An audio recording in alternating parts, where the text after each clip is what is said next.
What's up, YouTube? This is Red Black Atheist. I've been back after a brief, just took some time away to chill from YouTube. My last video that I had did was basically asking the question if God came back and said, I exist but there is no afterlife, and who would be more hurt by that? Would it be atheists or theists? Well, come to find out, we really don't know what the theists think because I haven't gotten any comments on them whatsoever from this video or the message board that I post on. Maybe they have commented on the video, but I didn't see it. And it struck me because why are you afraid to answer that question? I mean, a lot of atheists are not afraid to answer shock of God's question of proof and evidence that's accurate and correct. The problem is that shock of God is scared to read into the answers. If you really have a position that you think nobody can defeat, then why would you feel the need to block comments and not respond to people? I don't understand that. There have been very good responses to his question by Aaron Ra, Snowwalker, and the Amazing Atheist. Now, there are probably other good answers, too, that I haven't seen. But basically, he's not responding to any of these people other than to say, you're still wrong, nah, nah, nah. And he refuses to engage in any dialogue with anybody. To my knowledge, he's never called the Atheist Experience show, and he's even throwing shots at the Atheist Experience YouTube channel, which isn't even by the Atheist Experience, it's by a fan, and they stated as such. And he still hasn't admitted that he was wrong about that. Basically, I told myself I wasn't going to answer this question. But one day I asked my daughter that, I asked her, who is God? And she said she didn't know. So she doesn't believe in God. Does that make her an atheist?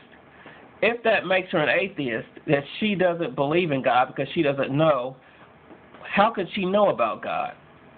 Is God a natural thing we can experience naturally, or does it have to be taught to someone? I think that it has to be taught. If you cannot know anything about God that somebody hasn't said, it's not a natural experience. At least the God of the Bible isn't. You have to be taught this God over years and years and years. And let me tell you something. It's all indoctrination. It's all based on authority. For example, we went to a furniture store, and my daughter had asked me, what's behind that door? And I said, it's a monster behind that door that we put in there for bad kids. And she put her head down, tucked her lip out, and she was quiet the whole rest of the store trip. Why? Because she believed my claim, based on the fact that I'm an authority figure because I said so. And I don't see how that's any different than what any other preacher or clergyman has ever said throughout time. The Word of God is true because basically somebody said so. There's no verification. There's no anything that any of these are real. Now, if a lot of Christians like to condemn people to hell for being bad people or not believing in God. Well, what if my daughter had asked me, Daddy, I want to see this monster. Show me the monster. What would I have done? I would have been like, oh, I would have had to create some bullshit excuse why she couldn't see the monster. But then, if I can't show her the monster, what reason does she have to believe me? She could run around the store and act as goofy as she wants if she knows that there's no monster behind the door.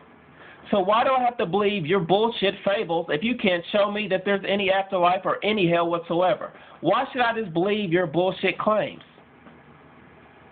Why? I have no reason to. So therefore, in my opinion, atheism is accurate and correct until you can show that one of your claims means anything. And as far as I know, none of you have demonstrated anything supernatural. You've never stated that hell exists, that we have souls. Nothing. So far, only thing I could come that Christianity is a philosophy. There may be stories in it that one could relate to their life. There may be some Bible verses that one can relate to their life. Example, the borrower is slave to the lender. That means something to me. That's why I don't have a car payment. I pay cash on my cars. I really hate to use a credit card, but I have to buy a house, and they want me to use a credit card. But believe it, the minute that I'm done buying this house, the credit card's out the window. I don't borrow cash. I know how money works. I know how banks print money from nothing. And so that verse means something to me, but I don't believe in God. It's you can take the Bible that way, or at least I do. There are lessons in it. Although I don't know what the lesson is in flooding the whole planet or sending your son to get his ass whooped to save humanity. But some people might find something in that. I don't. The bottom line is, if you're going to make a claim, and everybody has said this, I'm just repeating what everybody else has said. You're making a positive claim, bring your positive evidence. Atheism isn't a positive claim. It's just the rejection of a claim you made. And we have to keep saying that, but I'm going to keep saying it until you motherfuckers show me some evidence of your claim. Now, if God comes down and shows himself, like I suggested in my video, will I still be an atheist? No. It would be dishonest of me to be an atheist if God shows himself to be real. Or if any divine being, even if it was an evil one, showed himself to be real. Even if Satan was real, I'd have to accept that as being a God of some sort. So me denying that God would be dishonest. Now, would I believe in what the God of the Bible said if he was true? Would I accept his rules? No. The God of the Bible is true. I would still reject everything he says, but I would still believe in it. And I guess I would go to hell for my personal beliefs, because I disagree with damn near everything he said and did in the Bible. But that's different from not believing in him, even though he's real. Atheists aren't that dishonest. And so that just wraps up this new video. I got another couple of videos that I'm thinking about. I don't know if you guys know this, but Dr. Laura Schlesinger used the word nigger on her radio show and said that we call each other niggers. No, we don't, Dr. Laura. We say nigga, which is a totally different word with a different meaning. I might do a video on that. Also, I got some other things in mind. And so I'm back, Rare Black Atheist, out.